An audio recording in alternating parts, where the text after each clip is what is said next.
उपेंद्र कुशवाहा के बेटा दीपक प्रकाश मौजूदा समय में टेम्पररी मिनिस्टर हैं। टेम्पररी इसलिए भी कि वह बिहार विधानमंडल के किसी भी सदन के सदस्य नहीं हैं। उनकी पार्टी में हो रहे बगावत को लेकर यह चर्चा का विषय बना हुआ है, दीपक प्रकाश का हश्र वीपी मंडल की तरह न हो जाए। नमस्कार, आदाब, सत श्री अकाल। मैं हूं मनोज नारायण सिंह और आप देख रहे हैं मंथन टुडे। दवा मर्ज का इलाज है, लेकिन कभी कभी दवा ही दर्द का कारण बन जाती है। उपेंद्र कुशवाहा ने अपने पुत्र दीपक प्रकाश को मंत्री बनने पर एक सफाई दी थी। उन्होंने कहा था, मैं बड़ी मेहनत से पार्टी खड़ा करता हूं, विधायक सांसद जीतते हैं, लेकिन बीच में ही पार्टी छोड़कर अलग हो जाते हैं। इसलिए पार्टी बचाने के लिए मैंने अपने पुत्र को मंत्री बनाया। लेकिन हुआ उल्टा, दवा ही दर्द का कारण बन गई। पुत्र को मंत्री बनाना जैसा औषधि से पार्टी की सेहत ठीक होने की बजाय और बिगड़ गई। अब राष्ट्रीय लोक मोर्चा में विद्रोह की स्थिति है। पार्टी अभी टूटी नहीं है, लेकिन टूटने के लिए मचल रही है। कभी भी टूट हो सकती है।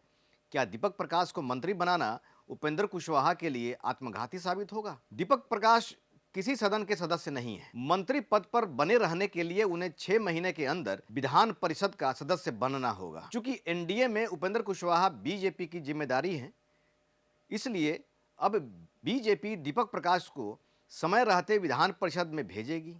अगर उनकी पत्नी और विधायक स्नेहलता कुशवाहा मंत्री बनती तो विधान परिषद की सीट नहीं मिलती। कल तक जिस चाल की तारीफ हो रही थी, अब वह उनके गले की फांस बन गई है।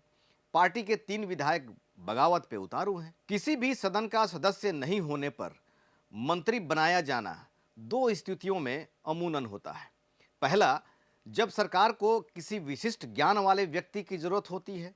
दूसरा, ऐसा तब होता है जब सरकार गठबंधन की मजबूरी में इसके लिए बाध्य होती है। बिहार में दोनों स्थितियों के उदाहरण मौजूद हैं। अगस्त 1965 में बिहार में महंगाई, भ्रष्टाचार, पुलिस दमन के खिलाफ एक बड़ा आंदोलन शुरू हुआ। डॉक्टर राम मनोहर लोहिया ने पटना में जनसभा को संबोधित किया और गैर कांग्रेसी दलों से एकजुट होकर 1967 का चुनाव लड़ने का आग्रह किया। 1967 के चुनाव में कांग्रेस को 20 साल बाद सत्ता से बाहर होना पड़ा और बिहार में पहली गैर कांग्रेसी सरकार बनी। घटक दलों की सौदेबाजी और मनमानी ने मुख्यमंत्री महामाया प्रसाद सिन्हा को बेबस और निर्बल बना दिया था। इस बीच मधेपुरा के संयुक्त सोशलिस्ट पार्टी के सांसद थे बीपी मंडल। वो अड़ गए कि वे भी बिहार में मंत्री बनेंगे। भारी दबाव के कारण उन्हें मंत्री बनाया गया। वे बिहार में स्वास्थ्य मंत्री बने। चूंकि वे सांसद थे, इसलिए बिहार विधानमंडल के किसी सदन के सदस्य नहीं थे। बीपी मंडल के मंत्री बनने के बाद महामाया सरकार में गुटबाजी शुरू हो गई। बीपी मंडल बिहार में मंत्री बने रहने के लिए अड़े रहे। मुख्यमंत्री महामाया प्रसाद सिन्हा और बीपी मंडल में टकराव बढ़ता गया। एक ट्रांसफर पोस्टिंग को लेकर के दोनों में ठन गई थी। तब मुख्यमंत्री महामाया प्रसाद सिन्हा ने मन बना लिया कि अब वीपी मंडल को विधान परिषद नहीं भेजेंगे। सितंबर 1967 में 6 महीने की मियाद पूरी होने वाली थी, लेकिन जब अगस्त तक बीपी मंडल को विधान परिषद में नहीं भेजा गया तो आखिरकार उन्हें त्यागपत्र दे देना पड़ा। बीपी मंडल बिहार विधानमंडल के सदस्य नहीं थे, लेकिन उन्होंने गठबंधन की राजनीति का दबाव बनाकर मंत्री पद हासिल किया था, जिसका कष्टदायी अंत हुआ।